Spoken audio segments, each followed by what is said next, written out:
2026 വിഷുഫലം. വിശാഖം, അനിഴം, തൃക്കേട്ട. എല്ലാവർക്കും വരാനിരിക്കുന്ന വിഷുക്കാലത്തിന്റെ ഹൃദയം നിറഞ്ഞ ആശംസകൾ. 2026 വിഷുഫലം പരിശോധിക്കുമ്പോൾ വൃശ്ചികക്കൂറിൽ വരുന്ന വിശാഖം, അവസാന കാൽഭാഗം, അനിഴം, തൃക്കേട്ട എന്നീ നക്ഷത്രക്കാർക്ക് വരാനിരിക്കുന്നത് അതീവ പ്രാധാന്യമുള്ള ഒരു വർഷമാണ്.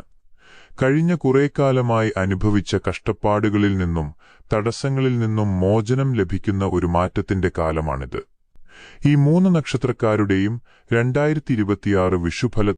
വിശാഖം, 4-ാം പാദം, വൃശ്ചികക്കൂർ. വിശാഖം നക്ഷത്രക്കാർക്ക് ഈ വിഷുക്കാലം ഭാഗ്യദേവതയുടെ കടാക്ഷം അനുഭവപ്പെടുന്ന സമയമാണ്. വർഷങ്ങളായി നിങ്ങൾ ആഗ്രഹിച്ച പല കാര്യങ്ങളും നടപ്പിലാക്കാൻ സാധിക്കും. മനസ്സിന് സന്തോഷം നൽകുന്ന വാർത്തകൾ കേൾക്കാനിടവരും. ശത്രുദോഷങ്ങൾ അകലുകയും തടസ്സപ്പെട്ടു കിടന്ന കാര്യങ്ങൾ വേഗത്തിൽ പൂർത്തിയാക്കാൻ സാധിക്കുകയും ചെയ്യും. പുതിയ സംരംഭങ്ങൾ തുടങ്ങാൻ ആഗ്രഹിക്കുന്നവർക്ക് ഈ വർഷം വളരെ അനുകൂലമാണ്.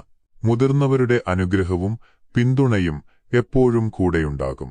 അനിഴം നക്ഷത്രക്കാർക്ക് 2026 വിഷു ഒരു സുവർണകാലത്തിന്റെ തുടക്കമാണ്. ആത്മവിശ്വാസം വർദ്ധിക്കുന്ന സമയമാണിത്. പഠനകാര്യങ്ങളിലും വിദേശയാത്രയ്ക്കായി ശ്രമിക്കുന്നവർക്കും അനുകൂലമായ മറുപടികൾ ലഭിക്കും.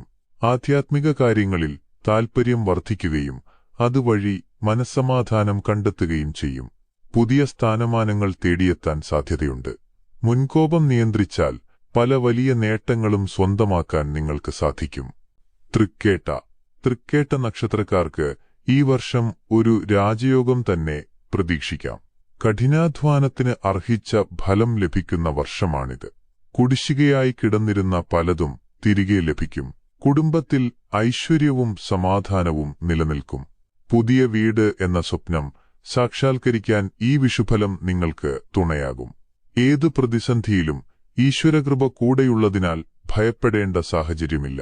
മാറ്റങ്ങൾ പോസിറ്റീവായി സ്വീകരിക്കുക. ചുരുക്കത്തിൽ ഈ 3 നക്ഷത്രക്കാർക്കും 2026 വർഷം മാറ്റങ്ങളുടെയും വിജയങ്ങളുടെയും വർഷമാണ്. ഈശ്വര പ്രാർത്ഥനയോടെയും ആത്മവിശ്വാസത്തോടെയും മുന്നോട്ടു പോവുക. ഈ വീഡിയോ നിങ്ങൾക്ക് ഉപകാരപ്രദമായെങ്കിൽ ഷെയർ ചെയ്യാനും ചാനൽ സബ്സ്ക്രൈബ് ചെയ്യാനും മറക്കരുത്. മറ്റൊരു നക്ഷത്രഫലവുമായി വീണ്ടും കാണാം. നന്ദി, നമസ്കാരം.